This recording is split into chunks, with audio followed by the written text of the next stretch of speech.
सारस और केकड़ा की कहानी। बहुत समय पहले की बात है। एक घने जंगल के बीचों बीच एक बहुत ही सुंदर झील था। उस झील में बहुत सारी मछलियां और केकड़ा भी रहता था।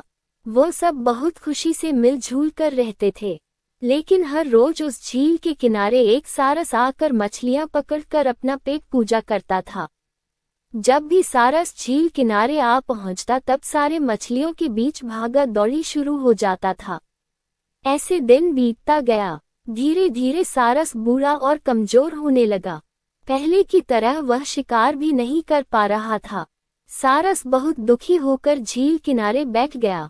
सारस का ये हाल देखकर झील की मछलियां बहुत खुश हुई। सारे मछली सारस के सामने तैरने लगे, पर सारस ने उन्हें कुछ नहीं किया, सिर्फ बैठा रहा। ऐसे कुछ और दिन बीत गए। सारस को ऐसे एक जगह बैठा हुआ देखकर केकड़ा सारस के पास आया और पूछा, भाई, 2-3 दिन से देख रहा हूँ तुम यहाँ चुपचाप बैठे हो, एक भी मछली नहीं पकड़ा, खाना भी नहीं खाया, क्या बात है? केकड़े की बात सुनकर सारस फुट फुट कर रोने लगा। सारस ने कहा, क्या बताएं दोस्त, मैं बहुत ही दुखी हूँ।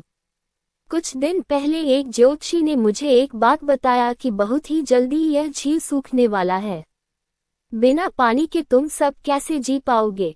तुम सब मर जाओगे। तुम लोगों की मुझे बहुत चिंता हो रहा है, इसलिए मैंने खाना पीना छोड़ दिया।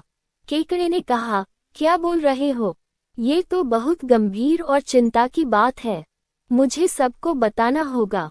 सारस की बात केकड़े ने झील की सारी मछलियों को बताया। सारी मछलियां और केकड़ा मिलकर सारस के पास गए और बोला, क्या बोल रहे हो, झील सूख जाएगा? तब हम सब कहाँ जाएंगे?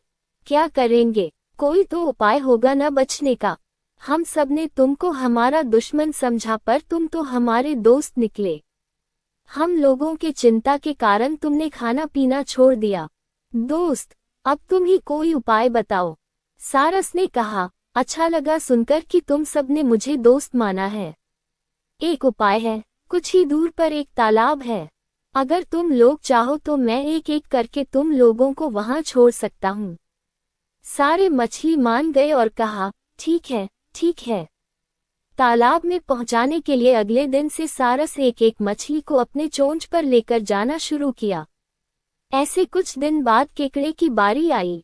सारस केकड़े को लेकर रवाना हुआ। कुछ दूर जाने के बाद केकड़े ने सारस को पूछा, भाई, ये तालाब और कितना दूर है? केकड़े की बात सुनकर सारस हंसने लगा और कहने लगा, तालाब? कैसा तालाब? यहाँ कोई तालाब नहीं है। मैं तो खाने के लिए तुम सबको यहाँ लेकर आ रहा हूँ। इतने दिनों से मछली खा खा कर बोर हो गया हूँ, आज बहुत मजा आएगा तुमको खाकर। आसपास देखो, तुम्हारे सारे दोस्त की हड्डियाँ। अब तुम्हारी बारी है। ये बोलकर सारस एक बड़े से पत्थर पर आकर आ बैठा। सारस की बात सुनकर केकड़ा बहुत गुस्सा हो गया और अपने आप को बचाने के लिए अपने दोनों हाथों से सारस का गला दबा दिया और कुछ देर बाद सारस मर गया। फिर केकड़ा अकेले झील वापस आ गया और बाकी मछलियों को सारस के चाल के बारे में बोला और कैसे उसने सारस को मार डाला ये भी बताया। सारे मछली बहुत खुश हुए और निश्चिंत होकर रहने लगे। इस कहानी से हमें ये सीख मिलती है कि हमें हर काम सोच समझ कर करना चाहिए और किसी की बातों में नहीं आना चाहिए।